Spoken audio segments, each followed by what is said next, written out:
Did we get the game of the year last night? Because the last two league MVPs going head-to-head, they tried to make that case. This one had everything. Let's go to the shot sheet. There he is. Shea Butter and the Thunder getting ready to take on the Nuggets, led by Joker. Of course, we're picking it up in the third, guys, because, wow. Saw a little bit more of that later on, but yeah. Shea obviously tying Wilt's record, 126 consecutive 20-point games. Just the consistency for him is remarkable. We saw that all the way till the final buzzer. Very special moment. Fourth quarter now. Mark, get in there, Jared McCain. Jared McCain. Been huge having him. I don't think they sold too. No. Well, it's been huge having him get over there from Philly the last couple weeks, all the injuries they've had. So this was crazy. Intense and scary. Dort on Joker, and if it looked a little familiar, we're going to explain it to you in a second now. But yeah, he sort of whacks his arm there.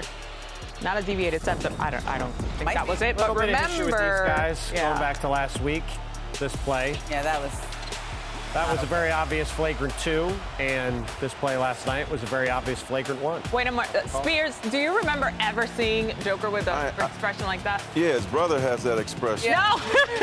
I ain't messing with them dudes. Not either one of them. Back to Monday night now.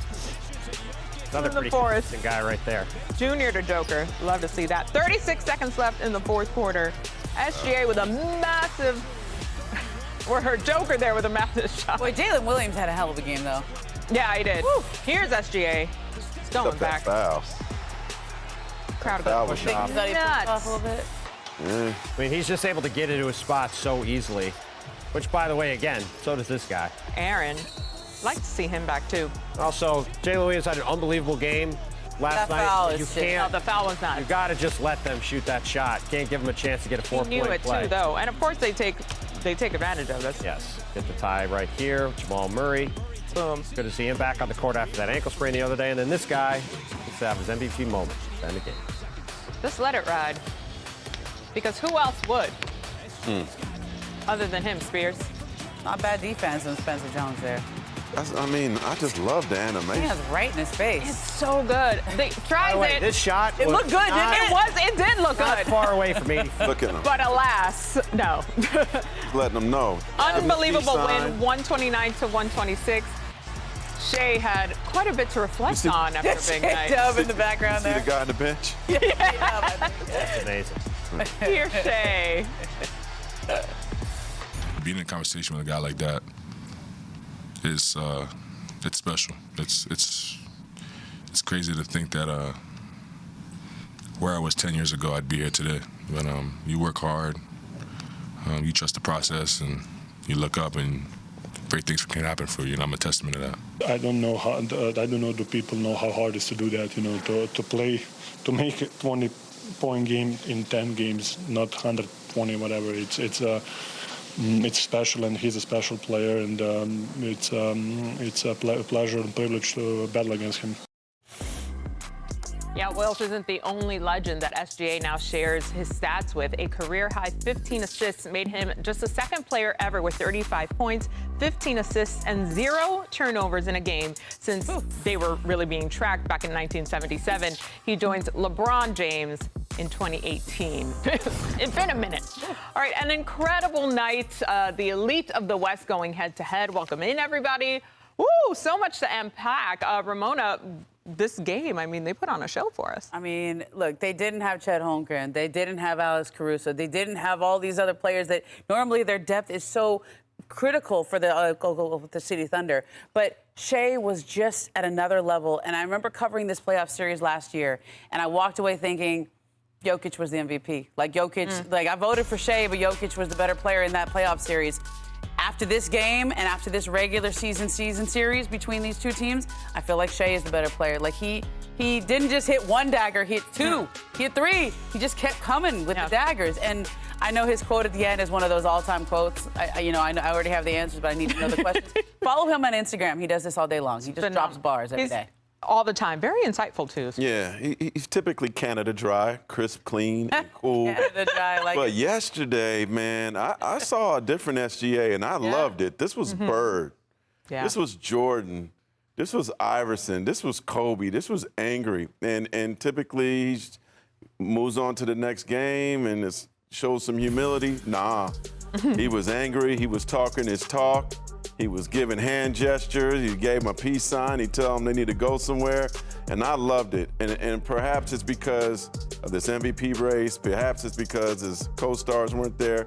Perhaps it's because people forgot. I ain't forgot. No. I know this dude is special, and he's MVP for a reason, and probably looking to get another one. Yeah, his name is amongst quite a few of the people right now duking it out for MVP. And Shai said, y'all aren't talking about me enough. Let me remind you, he has all but ended the MVP debate after last night's performance. He's now minus 800 to win the award, with Joker second at 15-1. This felt like a signature moment in this race, Tim. This is your field of expertise. Was it that pivotal shift?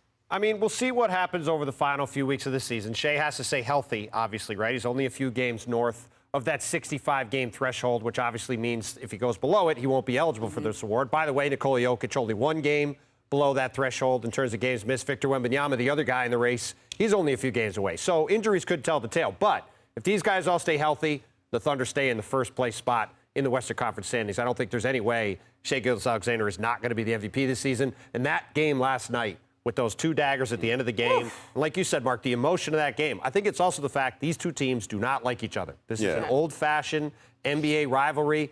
You mentioned that 7-game series last year in the playoffs, Ramona. These teams have been duking out a couple of years now at the top of the Western Conference standings. And I think you saw last night, that was a guy saying, I want to be ahead of Nikola Jokic in the MVP race, and I want to be on top of him again in the Western Conference playoffs because we want to be the first team since 2018 to win a second straight NBA title. And it's going to be a while before anyone else challenges it. He is 84 games ahead of the next man on the list, who's Kawhi Leonard, who was also in action. Jaylen Brown in that. I'll take Jaylen Brown in that record. Okay, only got 15. I know, it's nuts. All right, Knicks at Clippers. Kawhi looking to extend that scoring streak and getting into it nice and early here in the first quarter. Clippers up 4. It's a nice bucket for him there. Kawhi's been in an unbelievable rhythm this year. It's been really fun. Truly, he's moving different, even better. Come on, cousin, mi primo, Carl Antonio Towns, as I call him. First 30-point game since December. Which is nuts. Since right after Christmas. What are we talking about? Later in the second. OG guarding Kawhi. Okay. I mean, OG is one of the best perimeter defenders in the league, and he didn't have is right. chance to guard him in this game last night. Yes. Kawhi had 21 in the first half, extending that streak to 42 consecutive 20-point games. Nicely done. Let's jump over to the fourth. Ramona. Kawhi. Okay. Yeah. Good to see Darius Garland back on the court. Dealt with, obviously, all those foot injuries the last about year with Cleveland. Saw him after the game last night. He's happened to be in L.A. Played really well in this game last night. Oh, his pops Winston. Look at how many passes they're making Very there. happy. The ball movement is phenomenal. I'm telling you, Clippers shot very well from three-point in this game, and I think that's the key for them going forward. And it started with Kawhi Leonard. He just said, I haven't been known as being a three-point shooter, but if that's what it takes for my teammates to keep shooting him, I'm going to keep shooting him. Okay, so the Clippers have been one of the best teams in the NBA since their 6-21 start. Their 26-11 record since that is the third in NBA behind the Celtics and Spurs, while their 118 offensive efficiency is the ranks fourth right now. How impressed were you, Kawhi?